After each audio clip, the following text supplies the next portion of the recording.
Greetings. Welcome back to the Host Retro Horror Review Show. I am Jay, the leader of Channel J. So we just finished watching Luke Cage's episode 4, Step in the Arena. What an interesting title, I kind of thought when I first saw that. So we kind of start off where missile blows up Luke Cage and Connie, and we find out that they're trapped under the rubble. And while that's going on, Luke has prison flashbacks, and we learn a little bit more about his history. He's an ex-cop who did something wrong. Apparently he was framed and he's innocent.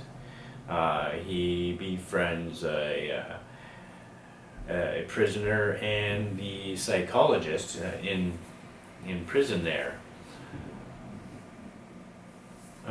Eventually, when Luke and Connie are trapped underground, they eventually he reveals to Connie that he's really strong. He's not normal. He's really strong. So he's just finally revealing it to people, which is interesting because he really does reveal a little bit more later in a kind of in the other superhero kind of fashion. Hey, what's your name? But we'll get to that later. While we're in Luke's in prison during the flashbacks, he eventually he finds a mentor, which is just a guy kind of, gives him a little life advice and teaches him how to box a little bit, and it gives him a little bit of training because Luke gets offered to do some prison fight circuit, kumite, or some Stan Bush. Fight to survive. Oh man, I can't believe we just did that. So that happens, and Luke he does the fight circuit there, but during that, there's also rumors of experimentations going on inside Seagate Prison. People don't know. People are disappearing. It's not really touched on. It's not really touched as too much of a conspiracy going on inside the prison. And not only that, when they're doing it during the scene, they tried to tell the urgency that there's concern and that people are afraid, but it just the whole scene kind of fell flat, and I didn't really give a shit. It's probably the first flaw in the real flaw in storytelling that I've seen in this so far. Can't get everything perfect though. So we do the fight circuit thing, and we get an awesome fight montage.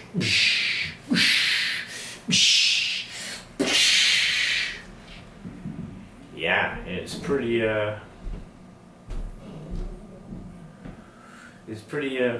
epic. Eventually, Luke doesn't want to do this, and he wants to expose the prison because he's a good guy, and that's what cops do. And eventually, people find out, and they kill his mentor there to get the information to find out about this. And they give him a beat down where he's beat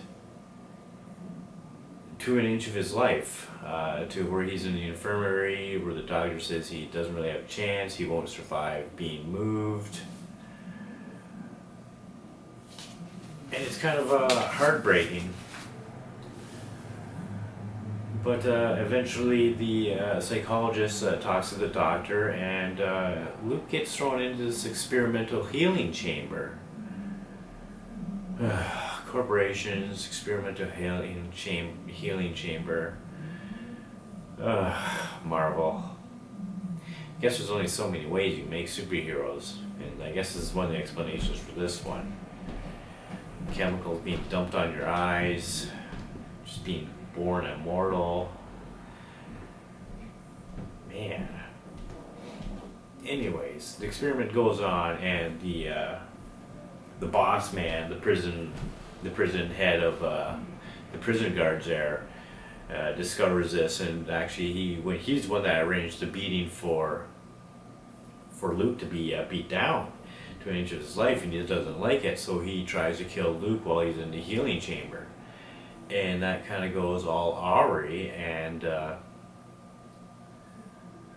it explodes. It looks like it killed the boss man, prison guard leader, and the doctor seems to be injured, and he gets so frustrated with what's going on, he punches the wall, realizing that he's super strong, and he did a lot of damage to the wall.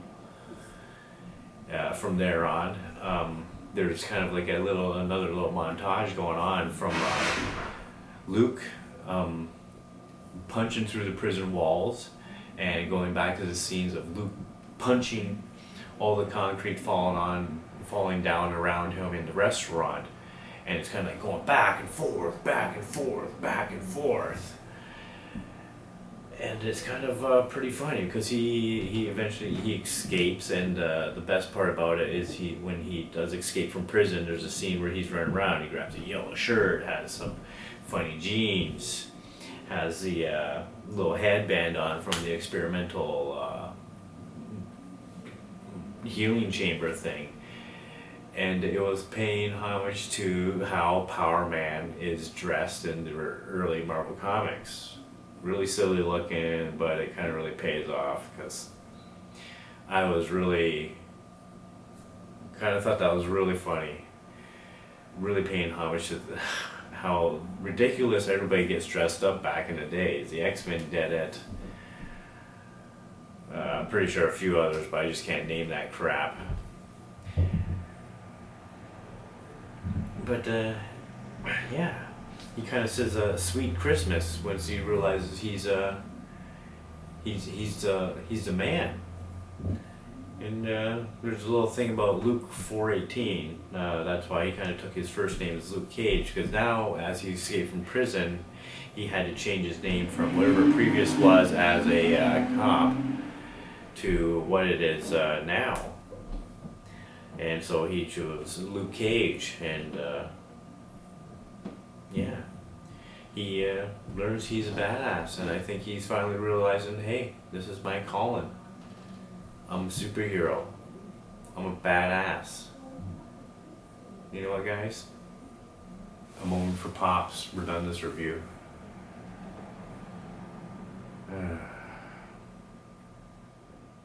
God bless the barbershop.